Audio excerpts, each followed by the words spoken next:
ठीक है बच्चों, आ जाओ क्वेश्चन नंबर 7 में। क्वेश्चन नंबर 7 में क्या बोल रहा है कि find R if 5 PR is equals to 2 × 6 PR-1। ये फर्स्ट पार्ट है। सेकंड पार्ट में क्या बोल रहा है, 5 PR is equals to 6 PR-1।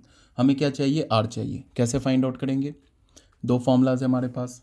पहला फॉर्मूला क्या होता है, NPR। ये किसके इक्वल होता है, N × N-1 N-2 N-R+1। एक तो ये हो गया। दूसरा क्या है, N⁴/N-R⁴। यहाँ पे R क्या है, फ्रॉम 0 to N। ठीक है, ये वाला कब यूज़ करेंगे, जब हमें R का वैल्यू गिवन होगा। R का वैल्यू 2, 3, 4 कुछ भी गिवन होगा तो ये यूज़ कर लेंगे। चाहो तो दोनों यूज़ कर सकते हो, कोई प्रॉब्लम नहीं है। बट इसमें क्या कि R का वैल्यू 2, 3, 4 कुछ गिवन है तो ये यूज़ कर लो, चाहो तो ये भी यूज़ कर लो, कोई प्रॉब्लम नहीं है। ठीक है, बट यहाँ पे तो R है, R का तो कोई वैल्यू फिक्स नहीं है। 4, 3, 5 ऐसे करके कोई फिक्स वैल्यू तो दे नहीं रखा है, तो इसे यूज़ कर लो, ज़्यादा आसान हो जाएगा। क्या बोल रहा है फर्स्ट में, 5 PR किसके इक्वल है, 2 × 6 PR-1। ठीक है, तो इसको क्या करेंगे, 5 PR ये फॉर्मूला यूज़ करेंगे तो क्या होगा, 5 फैक्टोरियल/5 - R फैक्टोरियल। ये किसके इक्वल हो गया, 2। और यहाँ पे क्या होगा, n का काम क्या कर रहा है, 6, तो क्या होगा ये 6 फैक्टोरियल/N-R। R का काम क्या कर रहा है, R-1, तो क्या होगा, n की जगह 6 - R की जगह R-1। इसका फैक्टोरियल ले लिया। ठीक है, तो यहाँ से हमें क्या पता चला, 5 फैक्टोरियल/ ये तो हो गया 5 - R factorial is equals to 2 × 6 factorial को तुम लिख सकते हो 6 × 5 फैक्टोरियल। ऐसे क्यों लिखा, बिकॉज यहाँ से 5 फैक्टोरियल क्या होगा, कैंसिल हो जाएगा। अब ये ब्रैकेट में क्या है, 6 - R, ये माइनस माइनस +1 फैक्टोरियल, ये 5 फैक्टोरियल 5 फैक्टोरियल तो कैंसिल हो गया। तो हमें यहाँ क्या मिला, 1/5 - R फैक्टोरियल। ठीक है, और ये किसके इक्वल मिला, 2×6 = 12/6 + 1 7 - R फैक्टोरियल। अब मैंने क्या बोला है कि इसको देखो और इसको देखो, कौन सा बड़ा है, 7 - R बड़ा है या 5 - R बड़ा है। 7 - R बड़ा है, 7 में से R सब्ट्रैक्ट करो और 5 में से R सब्ट्रैक्ट करो, बड़ा कौन सा होगा, 7 - R। तो 7 - R को हम एक्सपेंड करेंगे कब तक, जब तक 5 - R नहीं आ जाए। ठीक है, ऐसा क्यों करेंगे, बिकॉज फिर 5 - R क्या हो जाएगा, कैंसिल हो जाएगा। तो ये जो फैक्टोरियल है ख़त्म हो जाएगा, फिर हम इक्वेशन सॉल्व कर लेंगे। तो 1/5 - R फैक्टोरियल इसको रहने दिया। ठीक है, इसको 12/7 - R हम लोग क्या लिखते हैं, n फैक्टोरियल को क्या लिखते हैं, N × N-1 ऐसे भी लिख सकते हैं, N × N-1 N-2 ऐसे भी लिख सकते हैं ना, या N × N-1 N-2 N-2 factorial. तो इसको हमने क्या लिखा, पहले तो 7 - R रहने दिया, फिर उससे एक कम किया 7 - R-1, तो क्या होगा 6 - R, एक कम और किया, क्यों, क्योंकि मुझे 5 - R फैक्टोरियल बनाना है। अब क्या लिखा, 6 - R-1, तो क्या होगा 5 - R फैक्टोरियल हो गया, ये कैंसिल हो गया। अब यहाँ तो क्या बचा 1, यहाँ क्या बचा 12/7 - R × 6 - R। अब क्रॉस मल्टीप्लाई कर दिया तो यहाँ क्या हो गया 7 - R 6 - R is equals to 12, ऐसे हो गया। इससे माइनस कॉमन लिया, इससे माइनस कॉमन लिया तो माइनस माइनस प्लस हो जाएगा। तो क्या हो गया ये R-7 R-6 is equals to 12। ठीक है, अब क्या करेंगे, अब हम लोग इसको मल्टीप्लाई करते, तो मल्टीप्लाई करेंगे तो क्या होगा R², यहाँ इसके बाद मैं यहाँ लिख रहा हूँ R² -6R -7R -13R और 7 × 6 = 42, तो +42 -12 इज इक्वल्स टू 0। तो ये क्या हो गया R² -13R 42 -12 क्या होगा प्लस का 30 इज इक्वल्स टू 0। अब इसको फिर करो स्प्लिटिंग द मिडिल टर्म, तो क्या होगा ये R² -13 का क्या होगा 10 × 3, ठीक है, -10R -3R + 30 is equals to 0। ठीक है, इसके बाद यहाँ लिख रहा हूँ, यहाँ से R कॉमन लिया तो क्या मिल गया हमें R -10, यहाँ पे -3 कॉमन लिया तो क्या मिल गया r-10 इज इक्वल्स टू 0। तो यहाँ से r-10 कॉमन लिया तो हमें क्या मिल गया r-3 r-10 is equals to 0। तो दिस इम्प्लाइज दैट r का तो एक वैल्यू हमें 3 मिला और 10 मिला। अब बताओ r का ये r इज इक्वल्स टू 3 और r is equals to 10, r का वैल्यू 3 हो सकता है तो बिल्कुल हो सकता है, कोई प्रॉब्लम नहीं है। इस इक्वेशन में डालो, ये 5 है, जैसे हम लोग बोलते हैं ना कि 5 PR ऐसे लिखते हैं, NPR लिखते हैं, तो ये जो r है ये क्या हो सकता है, 0 हो सकता है, 0 से ग्रेटर हो सकता है, बट n से या तो छोटा होगा या तो n के इक्वल होगा, n से बड़ा नहीं हो सकता है। समझ में आ रही है बात? तो यहाँ पे देखो, अगर तुमने r का वैल्यू 10 लिया, r का वैल्यू 10 लिया तो यहाँ पे क्या हो जाएगा 5p10, 5p10 का तो कोई मीनिंग ही नहीं होगा, ये तो मीनिंगलेस हो जाएगा। इसका ये मतलब हो गया कि 5 ऑब्जेक्ट दिया हुआ है और बोला है कि 10 ऑब्जेक्ट एट ए टाइम लेके परम्यूट करो। तो जब हमारे पास 5 ही ऑब्जेक्ट है तो 10 ऑब्जेक्ट कहाँ से सिलेक्ट कर सकते हैं? तो ये हमारा r इज इक्वल्स टू 10 क्या हो जाएगा, रिजेक्ट हो जाएगा। r का वैल्यू 3 लेना होगा, क्यों? यहाँ पे 3 ले लोगे तो ये भी सेटिस्फाई कर जाएगा 5p3। यहाँ पे r क्या है, n से छोटा है ना, तो ठीक है, कोई प्रॉब्लम नहीं है। 6 है, यहाँ पे 3 डालोगे तो क्या होगा, 3 - 1 2, तो 6p2 बन जाएगा। क्लियर है, कोई दिक्कत नहीं है। r का वैल्यू यह क्या हो सकता है, या तो n के इक्वल हो सकता है या तो उससे छोटा हो सकता है, n से बड़ा नहीं हो सकता। तो क्लियरली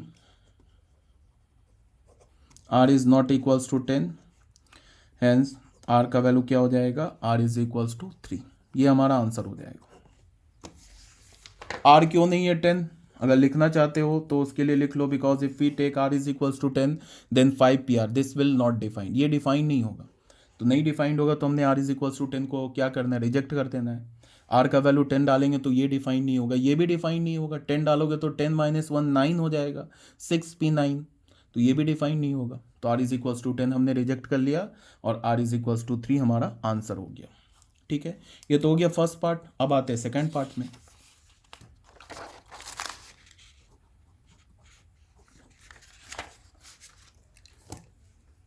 सेकेंड पार्ट में क्या बोल रखा है, क्या बोला है,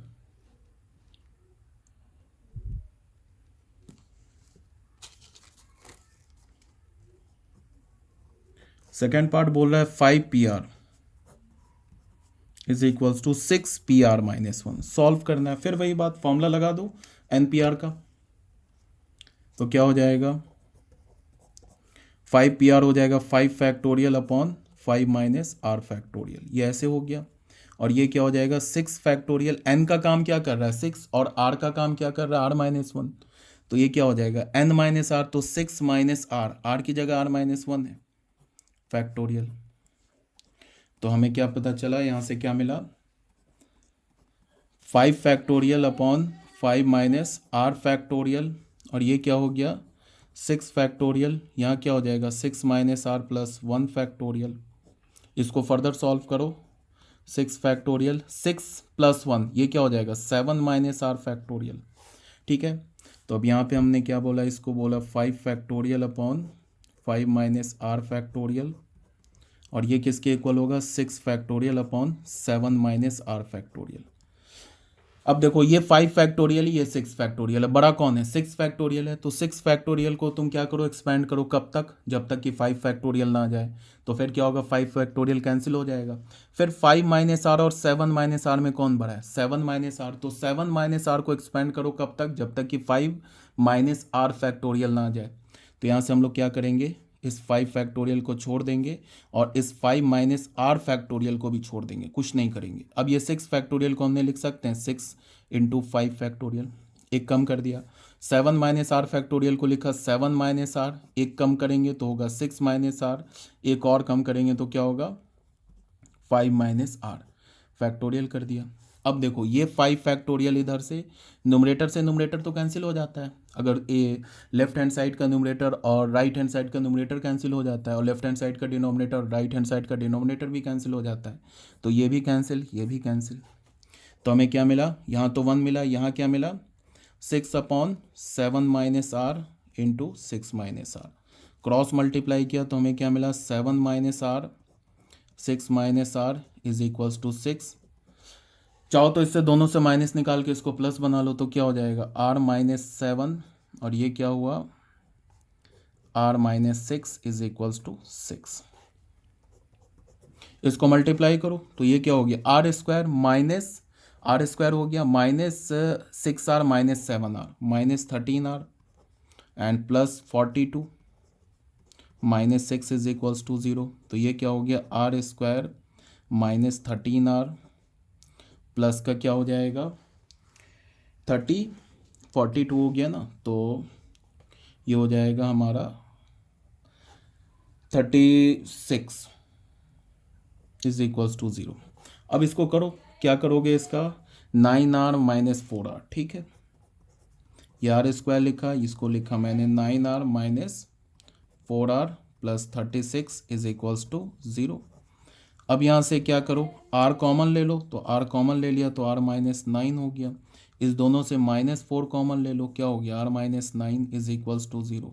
अब इन दोनों से r माइनस 9 कॉमन ले लो, तो यहाँ क्या बचेगा r minus 4 is equals to 0। तो हमें r का वैल्यू क्या मिला, या तो 4 मिला और 9। अब एक बार इसको चेक करेंगे, r का वैल्यू 4 यहाँ डालोगे तो सेटिस्फाई कर जाएगा 5p4, 4 हमारा क्या 5 से छोटा है, सेटिस्फाई कर गया। यहाँ भी डालोगे तो क्या होगा 6p3, यहाँ भी सेटिस्फाई कर गया, r का वैल्यू 4 डालोगे तो। बट अगर तुमने r का वैल्यू 9 लिया तो यहाँ क्या हो जाएगा, देखो 5p9, तो 5p9 तो क्या हो जाएगा मीनिंगलेस हो जाएगा, नॉट डिफाइंड है। यहाँ भी अगर तुमने r का वैल्यू 9 लिया तो क्या होगा 6p8, तो 6p8 भी क्या हमारा नॉट डिफाइंड है। तो हमें r का वैल्यू क्या लेंगे not equals to 9 as 5pr and क्या है 6pr minus 1 will not defined at r is equals to 9। तो r इज इक्वल्स टू 9 पे डिफाइंड नहीं है तो हमने रिजेक्ट कर दिया, तो फाइनल r का वैल्यू क्या हो गया 4, जो कि हमारा आंसर हो गया।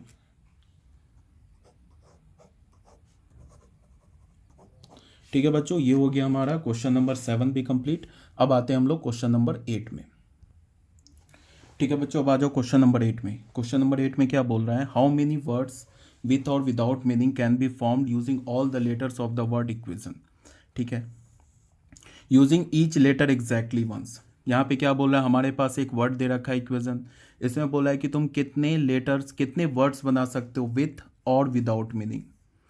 ठीक है, यूजिंग दिस वर्ड, इस वर्ड को यूज करके ऑल एट ए टाइम लेना, ऑल द लेटर्स बोला है ना, ऑल द लेटर्स, इसका मतलब ऑल एट ए टाइम लेके, मतलब कितने इसमें लेटर्स हैं 2 4 6 8, 8 लेटर्स हैं, मतलब 8 ऑब्जेक्ट्स हैं।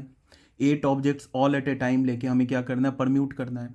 बोल रहा है ना इक्वेशन में जो लेटर है इसमें टोटल कितने, इक्वेशन जो हमारा वर्ड है इसमें टोटल कितने लेटर्स हैं, टोटल 8 डिफरेंट लेटर्स हैं,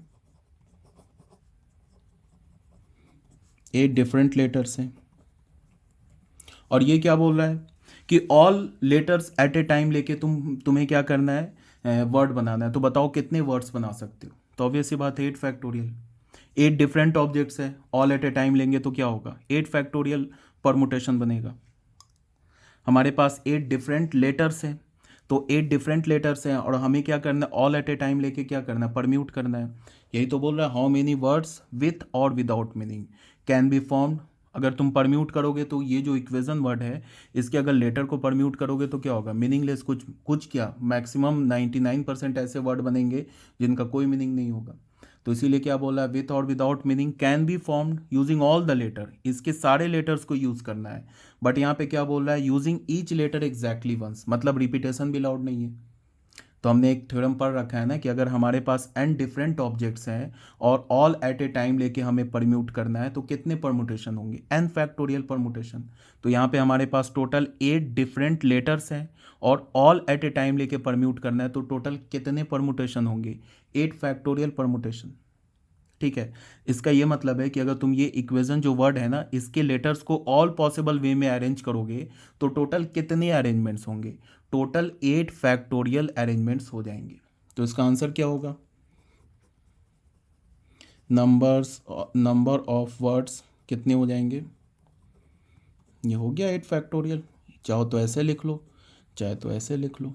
8 फैक्टोरियल क्या होता है, 8 into 7 into 6 into 5 into 4 into 3 into 2 into 1। अब 8 फैक्टोरियल का आंसर क्या होगा, इसको तो कैलकुलेट करना पड़ेगा। इसका आंसर हो जाएगा, तुम्हें देखना तुम कैलकुलेट करके, ये हो जाएगा 40320। ये हमारा आंसर हो जाएगा। ठीक है, मतलब कि अगर तुम इक्वेशन वर्ड के सारे लेटर्स को ऑल पॉसिबल वे में अरेंज करोगे तो टोटल इतने अरेंजमेंट्स हो जाएंगे, 40,320 अरेंजमेंट्स हो जाएंगे। ठीक है, ये हो गया हमारा क्वेश्चन नंबर 8 कंप्लीट। अब आ जाओ क्वेश्चन नंबर 9 में। क्वेश्चन नंबर 9 में क्या बोल रहा है कि हाउ मेनी वर्ड्स विथ और without meaning can be made from the letter of the word Monday. इस मंडे को देखो, इसमें भी कितने लेटर्स हैं, 2 4 6, 6 लेटर्स हैं और 6 डिफरेंट लेटर्स हैं, सारे लेटर्स डिफरेंट भी हैं। टोटल कितने लेटर्स हैं, 6 लेटर्स हैं। Assuming that no letter is repeated, कितने वर्ड्स बना सकते हो विथ और without meaning from this word Monday. ठीक है, पहला कंडीशन क्या बोल रहा है, पहले क्या बोल रहा है, 4 letters are use at a time. Monday में कितने लेटर्स हैं, टोटल 6 लेटर्स हैं और 4 लेटर्स को एट ए टाइम यूज करके तुम कितने वर्ड्स बना सकते हो। तो इसका तो यही मतलब है ना कि हमारे पास 6 डिफरेंट ऑब्जेक्ट्स हैं और 4 ऑब्जेक्ट को सिलेक्ट करके हमें क्या करना है, परम्यूट करना है। तो कितने परमुटेशन होंगे, 6p4 परमुटेशन होंगे। यही मतलब है ना, यही तो बोल रहा है कि मंडे हमारे पास वर्ड है, इसमें से हमें क्या करना है, 4 लेटर्स को एट ए टाइम यूज करके क्या करना है, परम्यूट करना है। और रिपीटेशन भी अलाउड नहीं है, यहाँ बोल रहा है ना assuming that no letter is repeated. तो इसका आंसर क्या हो जाएगा, फर्स्ट का आंसर हो जाएगा 6p4। 6p4 का मतलब क्या हो गया, 6 फैक्टोरियल अपॉन 6 माइनस 4 फैक्टोरियल। ये क्या हो जाएगा, 6 फैक्टोरियल अपॉन 2 फैक्टोरियल। इसको तुम क्या लिख सकते हो, 6 into 5 into 4 into 3 upon into 2 factorial, और ये नीचे का 2 फैक्टोरियल कैंसिल हो गया, तो ये क्या हो गया, 30 इंटू 12 360। ये आंसर हो गया। अगर सपोज दैट ये बोलता कि हमारे पास ये जो मंडे वर्ड है इसमें से तुम्हें क्या करना है कि 4 letters eight a time use करके वर्ड बनाना है और अगर रिपीटेशन अलाउ है तो बताओ कितने वर्ड बन सकते हैं। तो उसके लिए क्या करते, उसके लिए तुम यहाँ पे ऐसे 3 बॉक्स बना लेते। यहाँ पे मैंने क्या बोला समझ में आया, मंडे हमारे पास एक लेटर है, ठीक है, इससे हमें क्या करना है, 4 letter at a time use करके वर्ड बनाना है वेयर रिपीटेशन इज अलाउड। तो 4 एट ए टाइम यूज करके बनाना है तो हमने 4 बॉक्स बना लिया।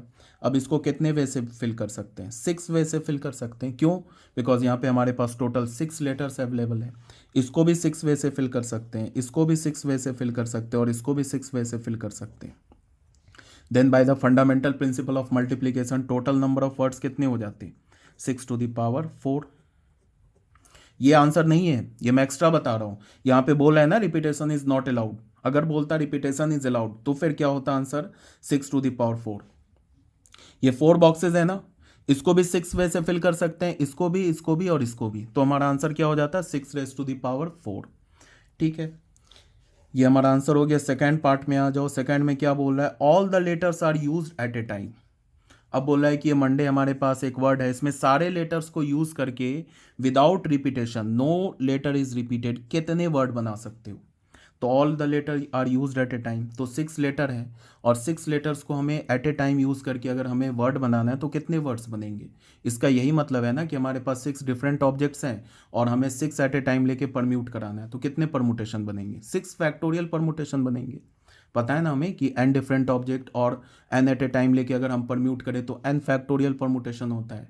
तो यहाँ पे 6 डिफरेंट लेटर्स हैं, ऑल एट ए टाइम लेके परम्यूट करेंगे तो 6 फैक्टोरियल परमुटेशन होगा। तो इसका आंसर तो सीधे हो जाएगा 6 फैक्टोरियल। अगर मान लो कि यहाँ पे बोलता repetition is allowed, second case में बोल देता रिपीटेशन इज अलाउड, तो फिर क्या होता, 6⁻6 हो जाता। फिर हम क्या बोलते, ये तो हमारा आंसर हो गया सेकंड का, ये हमारा आंसर हो गया सेकंड का। अगर बोलता सेकंड में यहाँ पे रिपीटेशन अलाउड होता तो फिर क्या करते, ऐसे करके 6 बॉक्स बनाते, 1 2 3 4 5 6। इसको कितने वे से फिल कर सकते हैं, 6 वे से। अगर रिपीटेशन अलाउड है तो इसको भी 6 वे से फिल कर सकते हैं, इसको भी 6 वे से, इसको भी 6 वे से, इसको भी 6 वे से, इसको भी 6 वे से। तो टोटल कितने वेज हो जाते हैं, 6⁻6। ये हमारा आंसर हो जाता, ये आंसर हो जाता। अगर रिपीटेशन अलाउड होता तो हमारा आंसर ये है, ठीक है। अगर रिपीटेशन अलाउड होता तो 6⁻6 आंसर हो जाता। अब आ जाओ इसके थर्ड पार्ट में।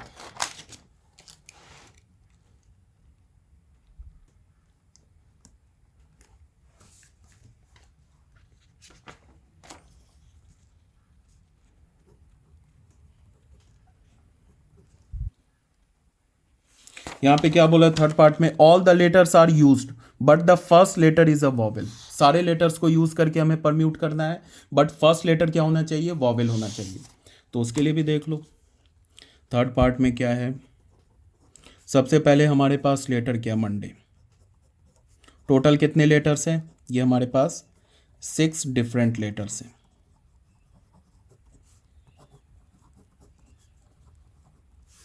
ऑल सारे लेटर्स को यूज करना है, मतलब कि 6 बॉक्स बना लिया, 2 3 4 5 6 बॉक्स बना लिया।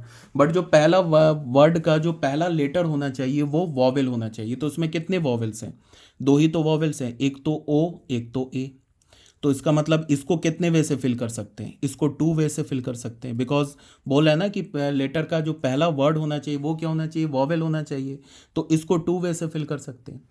अब अगर 2 वे में से कोई भी एक वे से इसको फिल कर दिया तो इसके लिए कितने ऑप्शन बने, मान लो कि यहाँ पे हमने ये डाल दिया तो 6 में से क्या हो गया, एक लेटर यहाँ पे आ गया, तो टोटल हमारे पास कितने लेटर्स बचे, 5 लेटर्स बचे। तो इसको फिल करने का कितना वेज हो गया, 5 वेज हो गया। इसको फिल करने का रिपीटेशन अलाउड नहीं है तो इसको फिल करने का 4 वे, इसको फिल करने का 3, इसको फिल करने का 2, इसको फिल करने का 1 वे। तो आंसर हमारा क्या हो जाएगा, आंसर हो जाएगा 2 इंटू, ये देख लो 5 फैक्टोरियल। तो क्या हो जाएगा 2 into 5 into 4 into 3 into 2 into 1, क्या हो जाएगा 22 ज़ा 40 इंटू 6, 240। ये हमारा आंसर हो गया। ठीक है, इसको तुम ऐसे भी बोल सकते थे कि इस बॉक्स को फिल करने के कितने वेज हैं, इस बॉक्स को फिल करने के हमारे पास 2 वेज हैं। अगर 2 वेज में से किसी भी एक वे से फिल कर दिया तो हमारे पास कितने लेटर्स बचे, 5 लेटर्स बचे। ठीक है, और हमें 5 एट ए टाइम लेके परम्यूट करना है। यहाँ पे कितने बॉक्स हैं, 5 बॉक्स है, और 5 एट ए टाइम लेके हमें परम्यूट करना है। इसके लिए तो हमारे पास एक ही 2 ऑप्शन है, और 5 लेटर्स जो बचे उससे हमें इन 5 बॉक्सेस को फिल करना है, रिपीटेशन अलाउड नहीं है। मतलब कि हमारे पास 5 लेटर्स बचे, ऑल एट ए टाइम लेके हमें परम्यूट करना है। तो कितने वेज हो जाएंगे, 5 फैक्टोरियल वेज हो जाएंगे। तो ये डायरेक्ट 5 फैक्टोरियल भी लिख सकते थे, ये लिखने की ज़रूरत नहीं है। तो ये हमारा आंसर हो गया। ठीक है, अब अगर रिपीटेशन अलाउड बोलता तो क्या करते, इसके लिए तो 2 ही ऑप्शन बचता। इसके लिए क्या कितने ऑप्शन बच जाते, हो जाते, इसके लिए हमारे पास आ जाते 6 ऑप्शंस। इसके लिए हमारे पास क्या हो जाते हैं, 6 ऑप्शन। उसके बाद इसके लिए भी 6 ऑप्शंस हो जाते, इसके लिए भी, सबके लिए 6 ऑप्शंस हो जाते। अगर रिपीटेशन अलाउड होता तो फिर क्या होता, 2 into 6 raise to the power 5। यहाँ पे 6 6 6 कितनी बार 6 मल्टीप्लाई होता, 5 टाइम्स मल्टीप्लाई होता। तो फिर हमारा नंबर ऑफ अरेंजमेंट्स क्या होता, 2 into 6 raise to the power 5। अगर रिपीटेशन अलाउड होता तो, तब की बात बोल रहा हूँ। इस क्वेश्चन में क्या है, रिपीटेशन इज नॉट अलाउड। ठीक है, ये क्लियर हो गया होगा। ये हो गया बच्चों हमारा क्वेश्चन नंबर कौन सा, 9। अब बच्चों आ जाओ क्वेश्चन नंबर 10 में। क्वेश्चन नंबर 10 में क्या बोल रहा है, in how many of the distinct permutations of the letters in this. ये हमारे पास एक लेटर दे रखा है, MI double S I double PI, do the 4 eyes not come together. Question में क्या बोल रहा है कि बताओ इसको जब हम अरेंज करेंगे, ये हमारे पास टोटल कितने लेटर्स हैं, 2 4 6 8 10 11। ये 11 लेटर्स का एक वर्ड दे रखा है। तो इसको हम जब अरेंज करेंगे तो ये भी पॉसिबिलिटी होगा कि चारों आई एक साथ आएगा या चारों आई एक साथ नहीं आएगा। तो बोल रहा है कि बताओ जब हम इसको ऑल एट ए टाइम लेके परम्यूट करेंगे तो ऐसे कितने परमुटेशंस हैं जिसमें ये जो चारों आई है ये एक साथ नहीं है, ये मतलब अलग अलग है। ऐसा हो सकता है कि 3 आई एक साथ हो, ये चलेगा, बट चारों एक साथ नहीं होने चाहिए। वो वाले नंबर ऑफ परमुटेशन काउंट करो। हमें बताओ कि नंबर ऐसे कितने परमुटेशंस है, ऐसे कितने अरेंजमेंट्स है जिसमें ये चारों आई एक साथ नहीं है, ये बताओ। तो उसके लिए हम लोग क्या करेंगे, सबसे पहले टोटल परमुटेशन फाइंड आउट करेंगे। उसके बाद क्या करेंगे, टोटल परमुटेशन फाइंड आउट करने के बाद हम उस परमुटेशन को फाइंड आउट करेंगे जिसमें चारों आई एक साथ है। फिर टोटल में से अगर मैं क्या करूँगा कि जिसमें चारों आई एक साथ है उसको हटा सब्ट्रैक्ट कर देंगे तो हमें क्या मिलेगा, नंबर ऑफ परमुटेशन जिसमें चारों आई एक साथ नहीं है। बिकॉज 2 ही पॉसिबिलिटी होगा ना, या तो चारों आई एक साथ हो गया तो चारों आई एक साथ नहीं होगा। तो टोटल परमुटेशन से हम उस परमुटेशन को हटा दें in which all the 4 I's are together. तो हमें क्या मिलेगा, in which number of permutation मिलेगा in which all the 4 I's are not together, यही मिलेगा। तो बस शुरू हो जाते हैं। सबसे पहले वर्ड क्या दे रखा है, MI double S I double S I double P I, total कितने होंगे? 11 हो गए। 2 4 6 8 10 11 लेटर्स हो गए। ठीक है, इसमें आई कितनी बार रिपीट हो रहा है? मतलब 4 आई है हमारे पास। एस कितनी बार रिपीट हो रहा है? ये भी 4 एस है हमारे पास। उसके बाद आई हो गया 2 पी है। ठीक है, उसके बाद एक एम है। ठीक है, कितने हो गए? 4 8 10 11, टोटल हो गए 11 लेटर्स। अब टोटल मतलब टोटल नंबर ऑफ परमुटेशंस क्या होगा? टोटल नंबर ऑफ परमुटेशंस क्या होगा? Of 11 letters taken all at a time, at a time। Total number of permutation क्या होगा? 11 फैक्टोरियल। क्यों? बिकॉज टोटल 11 लेटर्स हैं। आई जो है वो 4 टाइम्स रिपीट कर रहा है तो 4 फैक्टोरियल से डिवाइड कर दिया। फिर जो एस है वो भी 4 टाइम रिपीट कर रहा है तो अगेन 4 फैक्टोरियल से डिवाइड कर दिया। पी जो है वो भी 2 टाइम्स रिपीट कर रहा है तो 2 फैक्टोरियल से डिवाइड कर दिया। ये जो हमें मिला ये टोटल नंबर ऑफ परमुटेशन मिला। इसमें वो भी परमुटेशन है जिसमें चारों आई इकट्ठे हैं और इसमें वो भी परमुटेशन है जिसमें चारों आई इकट्ठे नहीं है। अब अगर मैं इस टोटल परमुटेशन से उस परमुटेशन को सब्ट्रैक्ट कर दूं जिसमें चारों आई इकट्ठे हैं तो फिर हमें क्या मिलेगा? कौन सा परमुटेशन मिलेगा? In which all the 4 eyes are not together. ठीक है, एक रूल बताया था मैंने, बाइजेक्शन रूल। तो बाइजेक्शन रूल में क्या बताया था कि अगर हमें favourable number of outcome count करना है तो टोटल नंबर ऑफ आउटकम में से non favourable number of outcome को सब्ट्रैक्ट कर दो। ठीक है, तो हमें अगर हमें क्या फाइंड आउट करना है? Number of permutation in which all the 4 eyes are together. तो क्या करें? टोटल में से नॉन फेवरेबल को सब्ट्रैक्ट कर दे। मतलब टोटल ये तो हो गया, इसमें से क्या सब्ट्रैक्ट कर दे? In which all the 4 eyes are together.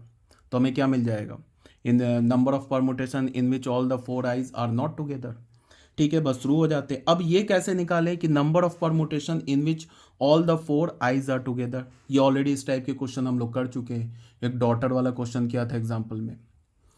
इसमें तुम करो क्या कि पहले 4 आई को बाहर निकालो तो हमारे पास क्या बचेगा? M S S S S P P. कितने लेटर हो गए? 2 4 6 7, 7 लेटर हो गए। इसको हमने अलग किया। उसके बाद 4 आई को बाहर निकाला, इसको एक ब्लॉक बना दिया तो ये 7 लेटर और इसको एक लेटर मान लिया। ये 7 लेटर और ये एक लेटर मिलके कितने लेटर्स हो गए? 8 लेटर्स हो गए। अब इन 7 इसको एक लेटर मान लिया तो टोटल 8 लेटर्स हो गए। इनको कितने वे से अरेंज कर सकते हो? 8 फैक्टोरियल अपॉन इसमें क्या एस कितने टाइम्स है? 4 टाइम्स है तो 4 फैक्टोरियल। पी कितने टाइम्स है? 2 फैक्टोरियल। अब इसमें देखो जब तुम इसको परम्यूट करोगे तो ये जो बॉक्स होगा ये आपस में कितने वे से परम्यूट हो सकता है? सिर्फ एक वे से परम्यूट हो सकता है। इसके अंदर तो चारों आई तो सेम टाइप के है ना। तो अगर इस बॉक्स के अंदर परमुटेशन करोगे, इंट्रा परमुटेशन करोगे तो इंट्रा परमुटेशन कितने वे से हो सकते हैं? एक ही वे से हो सकते हैं। अगर मान लो यहाँ पे एक 2 ई भी होता तो फिर क्या हो जाता? इसको हमें मल्टीप्लाई करना होता 4 फैक्टोरियल अपॉन 2 फैक्टोरियल से। अगर मान लो यहाँ पे 2 ई होता, यहाँ भी ई होता, यहाँ भी ई होता, तो हमें क्या से मल्टीप्लाई करना होता? 4 फैक्टोरियल अपॉन 2 फैक्टोरियल। 2 फैक्टोरियल किस लिए आ जाता है? इस 2 आई के लिए। और यहाँ पे अगर 2 ई होता तो फिर 2 फैक्टोरियल एक और आ जाता। बट अगर तुम लिखना चाहते हो तो ऐसे लिख सकते हो, कोई दिक्कत नहीं। टोटल क्या हमारे पास? 4 फैक्टोरियल और 4 आई रिपीटेड है तो यहाँ लिख लो 4 फैक्टोरियल। ऐसे भी लिख सकते हो। आ रही है बात समझ में? इसको हमने क्या किया? पहले चारों आई को बाहर निकाला तो टोटल हमारे पास कितने बच गए? 7 बच गए। इसको हमने एक ब्लॉक बोल रखा है तो ये क्या हो गया? टोटल मिला के 8 हो गया। अब हमारे पास 8 लेटर्स हैं। उस 8 लेटर में ये 4 लेटर आपस में रिपीट कर रहा है और ये 2 लेटर रिपीट कर रहा है। इसको तो हमने एक ब्लॉक बोला है। तो कितने वे से हम परम्यूट करा सकते हैं? 8 फैक्टोरियल अपॉन ये इन 4 एस के लिए यहाँ पे आ गया 4 फैक्टोरियल, इस 2 पी के लिए यहाँ पे आ गया 2 फैक्टोरियल। अब इस ब्लॉक के अंदर भी डिजिट को क्या करेंगे? परम्यूट करेंगे। तो इस ब्लॉक में तो चारों आई एक जैसा है, मतलब 4 आई है तो ये आपस में परम्यूट एक वे से हो सकता है। जो लिखा हुआ है ये कहीं भी आपस में घूमता रहे, कोई दिक्कत नहीं है। परमुटेशन पे तो कोई फर्क नहीं पड़ेगा। तो ये हो गया क्या, number of permutations, number of permutations in which all four eyes are together।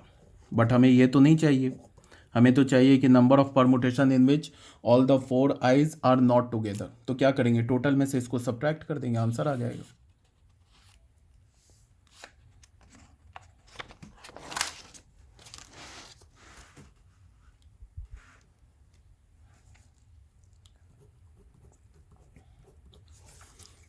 तो number of permutation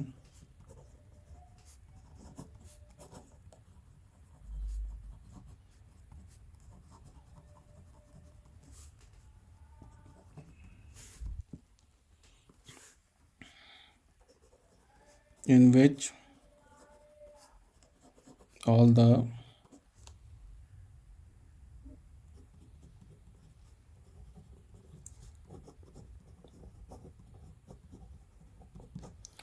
number of permutations in which all the four eyes are not together, ठीक है, is equals to total number of permutations minus number of permutations in which all the four eyes are together.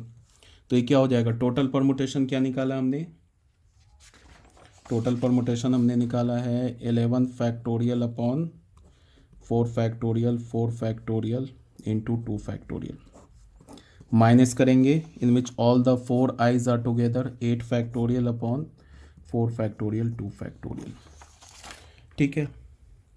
तो इसका answer हो जाएगा 3 3 4, कर लेना calculate, 650 minus इसका answer हो जाएगा 840 इसको। तो ये हमारे पास आ जाएगा टोटल 33810, ये हमारा आंसर हो गया। ठीक है बच्चों, अब आ जाओ क्वेश्चन नंबर, लास्ट क्वेश्चन इस एक्सरसाइज का, क्वेश्चन नंबर 11। अब बच्चों आ जाओ, in how many ways can the letters of the word permutations, ठीक है, बी अरेंज्ड इफ, पहले में क्या बोला, word start with P and and with S.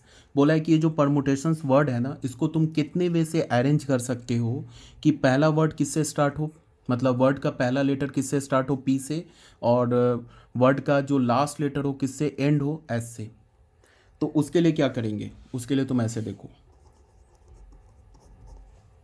सबसे पहले ये जो परमुटेशंस दे रखा है,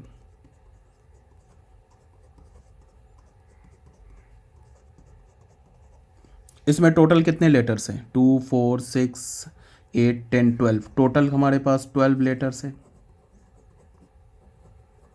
जिसमें सिर्फ टी जो है ना वो 2 बार रिपीट हो रहा है, मतलब 2 टी है और बाकी जितने भी लेटर्स हैं वो सब एक एक बार है, सिर्फ टी 2 बार रिपीट हो रहा है।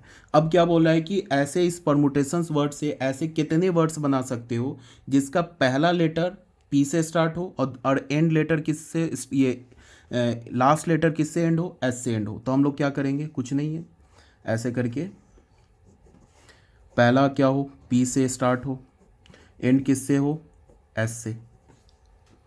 तो हमने पहले इसको पी फिक्स कर दिया, यहाँ एस फिक्स कर दिया, बीच में कितने बच गए, 10 बॉक्सेस बच गए।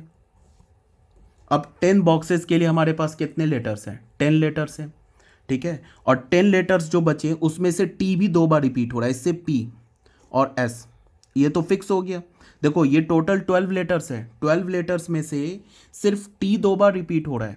और यहाँ पे क्या बोला है कि नंबर ऑफ परमुटेशन निकालो, और ये बताओ कि जो स्टार्ट हो रहा है किससे, नंबर ऑफ परमुटेशन निकालो, जिसके नंबर ऑफ परमुटेशन हमें निकालना है इस परमुटेशंस वर्ड का, जिसका पहला लेटर पी से स्टार्ट हो रहा हो और लास्ट लेटर एस से एंड हो रहा हो। तो यहाँ पे हमने पहले पी को फिक्स कर दिया, यहाँ पे एस को फिक्स कर दिया, बीच में बच गए कितने बॉक्सेस, कितने लेटर्स बच गए, 10 लेटर्स बच गए। इस 10 लेटर्स में ये जो टी है ये 2 बार रिपीट हो रहा है, तो रिक्वायर्ड नंबर ऑफ परमुटेशन क्या होगा, इस 2 को फिक्स कर दिया, अब अंदर हम परम्यूट कर दे 10 बॉक्स में 10 लेटर को, तो 10 बॉक्स में 10 लेटर को परम्यूट करने के कितने वेज हो जाएंगे, 10 फैक्टोरियल बाई 2 फैक्टोरियल वेज। ये 2 फैक्टोरियल कहाँ से आ गया, बिकॉज जो टी है वो 2 बार रिपीट हो रहा है। तो यही हो गया हमारा रिक्वायर्ड नंबर ऑफ परमुटेशन।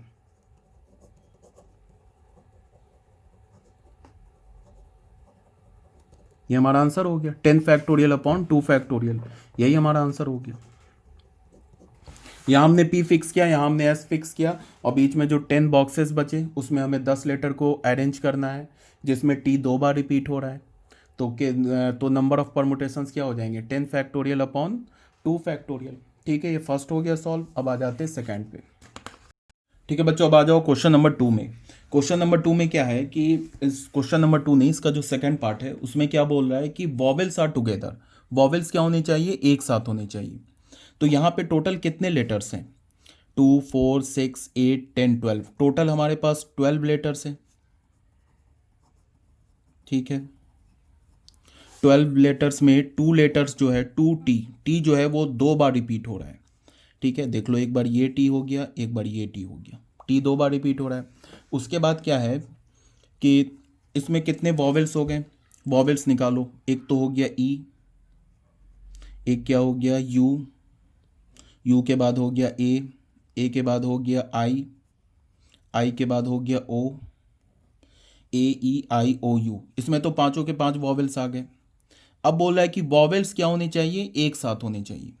तो हम लोग क्या करेंगे, ऐसे क्वेश्चन हमने ऑलरेडी सॉल्व कर रखा है, तो हम लोग क्या करेंगे कि सबसे पहले ये जो 5 वॉवेल्स है ना, इसको हम लोग एक सिंगल ब्लॉक ऑफ डिजिट मान लेंगे, या सिंगल ब्लॉक ऑफ डिजिट नहीं, सिंगल ब्लॉक ऑफ लेटर, इसे हम एक लेटर मान लेंगे। तो टोटल कितने लेटर्स हैं, 12 लेटर्स हैं। 12 में से हमने 5 लेटर्स को निकाल दिया, तो हमारे पास कितने बच गए, 7 लेटर्स बच गए। ये बच गया ना 7 लेटर्स। देख लो कौन कौन से बच गए, एक तो पी बच गया, ई तो हमारा वॉवेल में आ गया, फिर दूसरा क्या बच गया आर, फिर क्या बच गया एम, फिर क्या यू तो हमारा आ गया, उसके बाद बचा टी, ए फिर हमारा आ गया वॉवेल में, फिर ये दूसरा टी बच गया, ये आई तो आ गया वॉवेल में, ओ भी आ गया वॉवेल में, उसके बाद एक एन बचा और एक एस बचा। तो कितने हो गए 2 4 6 एंड 7, तो यहाँ पे 7 लेटर्स बच गए। ये 7 लेटर्स कब बचे, जब हमने इन 12 लेटर्स में से 5 वॉवेल्स को निकाल दिया। अब हम लोग क्या करेंगे कि ये 7 लेटर, ये जो 7 लेटर बचा ना, ये 7 लेटर और ये जो एक ब्लॉक हमने माना है, इसको जो हमने एक सिंगल ब्लॉक ऑफ लेटर माना है, इसको क्या करेंगे आपस में ऐड कर देंगे। ऐड करने का मतलब क्या है कि इसको तुम ऐसे सोचो कि इस 7 लेटर और इसको एक लेटर माने, तो टोटल कितने लेटर्स हो गए, 8 लेटर्स हो गए। अब इन 8 लेटर्स को हम अरेंज करेंगे, तो 8 लेटर्स को अरेंज करने के कितने वेज हो जाएंगे। यहाँ पे ये देख लो, ये हमारे पास एक लेटर हो गया, इसको हमने एक सिंगल ब्लॉक ऑफ लेटर माना, और यहाँ पे 7 लेटर्स हैं, तो इस 7 + 1 टोटल कितने लेटर्स हो गए, 8 लेटर्स हो गए। अब 8 लेटर्स में ये जो टी है ये 2 बार रिपीट हो रहा है। टी क्या हो रहा है हमारा, 2 बार रिपीट हो रहा है, तो नंबर ऑफ परमुटेशंस क्या हो जाएगा, नंबर ऑफ परमुटेशंस,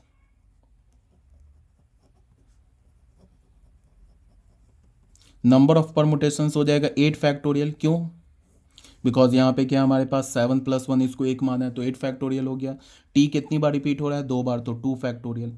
अब इसको जो हमने एक ब्लॉक ऑफ डिजिट माना है, सॉरी बार बार डिजिट बोल रहा हूँ, एक ब्लॉक ऑफ लेटर जो माना है, इसमें अंदर में कितने लेटर्स हैं, अंदर में तो हमारे पास 5 लेटर्स है, तो ये जो अंदर में 5 लेटर्स है ये कितने वे से अरेंज हो सकते हैं, ये 5 फैक्टोरियल वे से अरेंज हो सकते हैं। तो ये हमारा आंसर हो गया। तुम ऐसे देखो,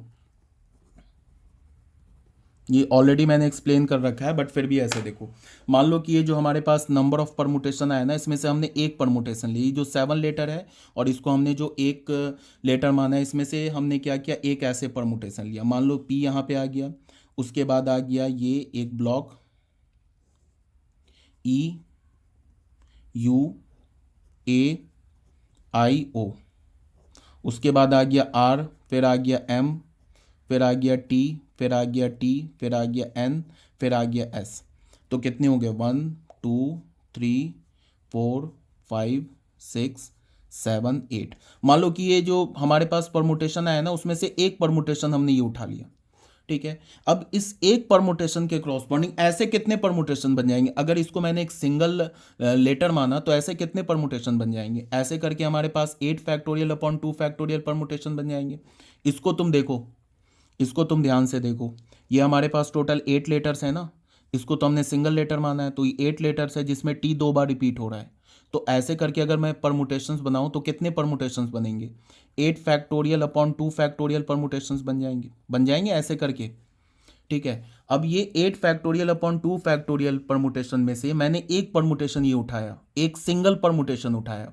अब इस सिंगल परमुटेशन के क्रॉसपॉन्डिंग 5 नए फैक्टोरियल परमुटेशन बन जाए, मतलब 5 फैक्टोरियल परमुटेशंस बन जाएंगे। कैसे? बाकी किसी भी लेटर को बिना डिस्टर्ब किए हुए ये जो हमारा बॉक्स है इसके अंदर ये जो 5 लेटर है ये आपस में 5 फैक्टोरियल वे से अरेंज हो जाएगा। तो इसका मतलब कि यहाँ से एक सिंगल परमुटेशन के क्रॉसपॉन्डिंग 5 फैक्टोरियल नए परमुटेशंस बन जाएंगे। तो यहाँ पे टोटल कितने परमुटेशंस बन रहे हैं? 8 फैक्टोरियल अपॉन 2 फैक्टोरियल परमुटेशंस बन रहे हैं। अब हमें पता है कि 8 फैक्टोरियल अपॉन 2 फैक्टोरियल परमुटेशन के हर एक परमुटेशन के क्रॉसपॉन्डिंग कितने परमुटेशन बन रहे हैं? 5 फैक्टोरियल परमुटेशन बन रहे हैं। तो 8 फैक्टोरियल अपॉन 2 फैक्टोरियल के क्रॉसपॉन्डिंग कितने परमुटेशंस बन जाएंगे? 8 factorial upon 2 factorial into 5 factorial permutation. इसीलिए ये आंसर आया है। एक बार फिर से कंफ्यूज हो गए तो यहाँ पे टोटल 7 लेटर्स है, ठीक है। इसको एक ब्लॉक माना तो कितने लेटर्स हो गए? 8 लेटर्स हो गए। अब मैं 8 लेटर्स को कितने वे में परम्यूट करा सकता हूँ? 8 लेटर्स को ऑल एट ए टाइम लेके मैं इतने वे में परम्यूट करा सकता हूँ। क्यों? बिकॉज इसमें टी 2 बार रिपीट हो रहा है। अब मैंने क्या बोला है कि ये जो हमारे पास नंबर ऑफ परमुटेशन जो आए 8 फैक्टोरियल अपॉन 2 फैक्टोरियल परमुटेशन, उसमें से हमने एक परमुटेशन उठाया। अब इस परमुटेशन के क्रॉसपॉन्डिंग 5 फैक्टोरियल नए परमुटेशन जनरेट हो जाएंगे। क्यों? बिकॉज ये जो ब्लॉक ऑफ डिजिट है ये अंदर में 5 फैक्टोरियल वे से अरेंज हो सकता है। ये 5 है ना इसके अंदर, बाकी किसी भी लेटर को डिस्टर्ब किए बिना ये अंदर 5 फैक्टोरियल वे से क्या हो सकता है? ये अरेंज हो सकता है। तो 8 फैक्टोरियल अपॉन 2 फैक्टोरियल के हर एक परमुटेशन के क्रॉसपॉन्डिंग 5 फैक्टोरियल परमुटेशन जनरेट हो रहे हैं। तो 8 फैक्टोरियल अपॉन 2 फैक्टोरियल परमुटेशन के क्रॉसपॉन्डिंग कितने परमुटेशन जनरेट होंगे? 8 factorial upon 2 factorial into 5 factorial. इसके एक परमुटेशन के क्रॉसपॉन्डिंग 5 परमुटेशन जनरेट हो 5 फैक्टोरियल परमुटेशन जनरेट हो रहे हैं। तो टोटल के क्रॉसपॉन्डिंग कितने जनरेट होंगे? इसको 5 फैक्टोरियल से मल्टीप्लाई कर दो तो ये हमारा आंसर हो गया। ठीक है, अब आ जाओ बच्चों इसके थर्ड पार्ट में। थर्ड पार्ट में क्या बोला जा रहा है?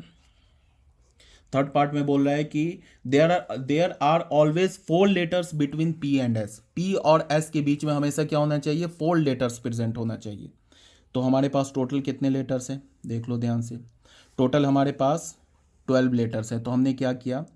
बॉक्स बना लिया 1 2 3 4 5 6 7 8 9 10, ये 11 12 बॉक्सेस बना लिया।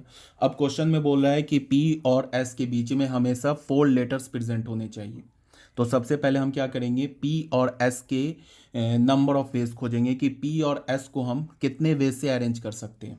एक तो ये हो गया कि पी यहाँ पे हमने डाल दिया, अब बीच में 4 लेटर छोड़ दिया, मतलब 4 बॉक्सेस छोड़ दिया, 1 2 3 4 छोड़ के यहाँ पे एस डाल दिया। एक तो ये वे हो गया, ठीक है।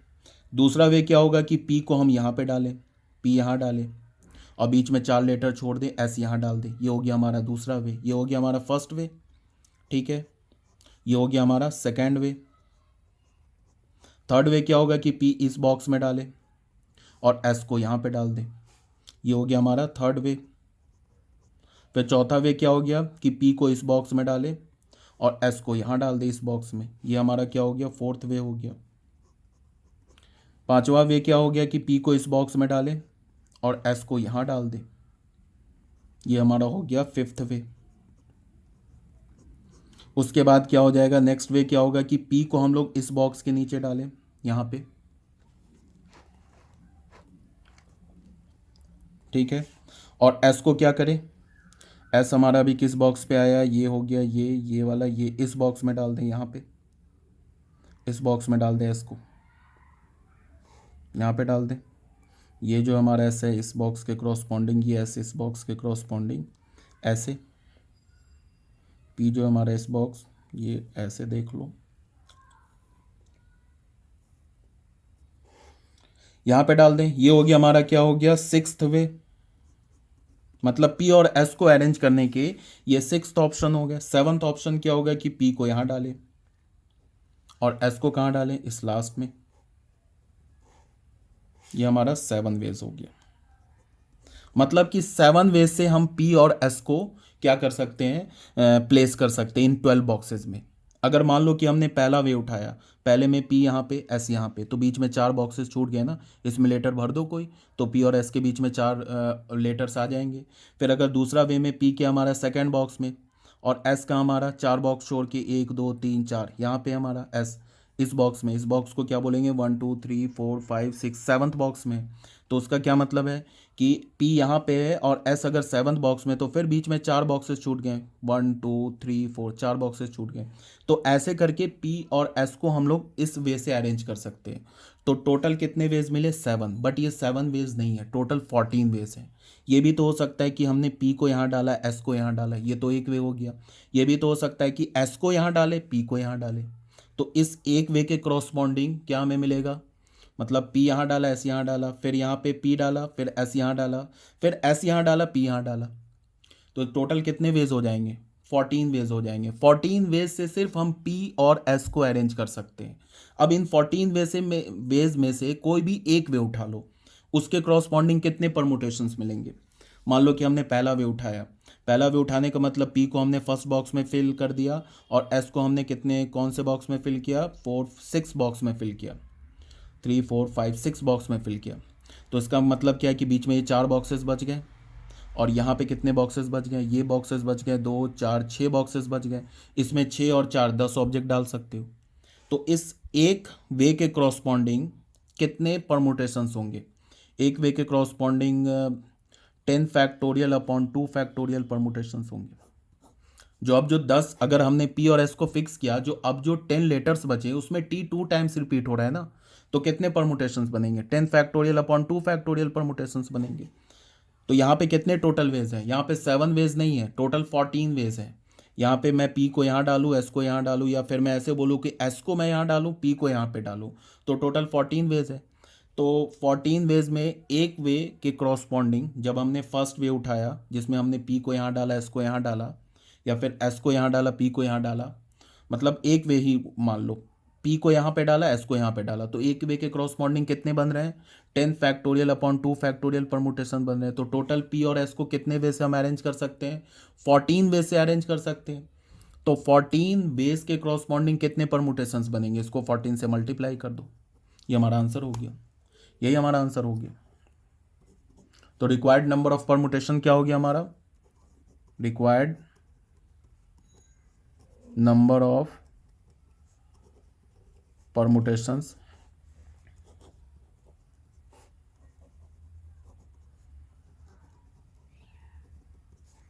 क्या हो गया, 10 factorial, this is also factorial, 10 factorial upon 2 factorial into 14। ठीक है, ये हमारा आंसर हो गया। समझना है P और S को हम 14 वे से अरेंज कर सकते हैं, सच डैट कि there are 4 letters between P and S। P और S को हम 14 वे से अरेंज कर सकते हैं कि जिसके बीच में P और S के बीच में 4 लेटर्स प्रेजेंट हो। आगे बात समझ में। अब हर वे के क्रॉसपॉन्डिंग, हर एक वे के corresponding 10 factorial upon 2 factorial permutation generate हो रहे हैं। जैसे हमने ये पहला वे है, इसमें हमने क्या किया, P को यहाँ फिक्स किया, S को यहाँ फिक्स किया, तो टोटल यहाँ कितने बच गए, यहाँ पे 4 बॉक्स बच गए, यहाँ पे कितने बॉक्स बच गए, 6 बॉक्स बच गए, तो टोटल 10 बॉक्सेस हो गए। इन 10 बॉक्सेस में 10 लेटर्स को हमें पुट करना है, जिसमें 2 लेटर जो T है वो रिपीट हो रहा है। कितने वे से कर सकते हैं, 10 बॉक्स है, 10 लेटर्स है, 2 लेटर्स रिपीट हो रहा है, तो 10 फैक्टोरियल अपॉन 2 फैक्टोरियल वेज। और हमारे पास टोटल कितने वेज है P और S को अरेंज करने के लिए, टोटल 14 वेज है। ये तो 7 दिख रहा है तुम्हें, 7 और बना लो, S को इधर डाल दो, P को इधर डाल दो, तो इस A के क्रॉसपॉन्डिंग 2 वेज बन जाएंगे, इसके क्रॉसपॉन्डिंग भी 2 वेज बन जाएंगे। यहाँ पे S डालो, यहाँ P डालो, तो इधर P और S को अरेंज करने के टोटल 14 वेज हो गए। और हर एक वे के corresponding 10 factorial upon 2 factorial permutation generate हो रहा है। तो 14 वेज के क्रॉसपॉन्डिंग कितने परमुटेशन जनरेट होंगे, 10 फैक्टोरियल अपॉन 2 फैक्टोरियल इंटू 14, जो कि हमारा आंसर हो गया, रिक्वायर्ड आंसर हो गया। ठीक है बच्चों, ये एक्सरसाइज 7.3 हमारा कंप्लीट हो गया। इसके बाद हम लोग जो नेक्स्ट वीडियो में स्टार्ट करेंगे कॉम्बिनेशंस। ठीक है, अगर कोई प्रॉब्लम है, कुछ समझना है, या मतलब तुम्हें कोई भी दिक्कत हो रहा है समझने में, किसी टाइप का प्रॉब्लम हो रहा है, तो मुझे कमेंट में कमेंट करो और बताओ मुझे कि तुम लोगों का क्या मतलब कि समझने में प्रॉब्लम या किसी चीज़ में लेके प्रॉब्लम है, तो मुझे कमेंट करो। मैं कमेंट देखता हूँ, उसके बाद फिर मैं उसको क्या करूँगा, मैं अपनी पूरी कोशिश करूँगा कि तुम्हारे प्रॉब्लम को सॉर्ट आउट करूँ। ठीक है फिर, okay, thank you very much.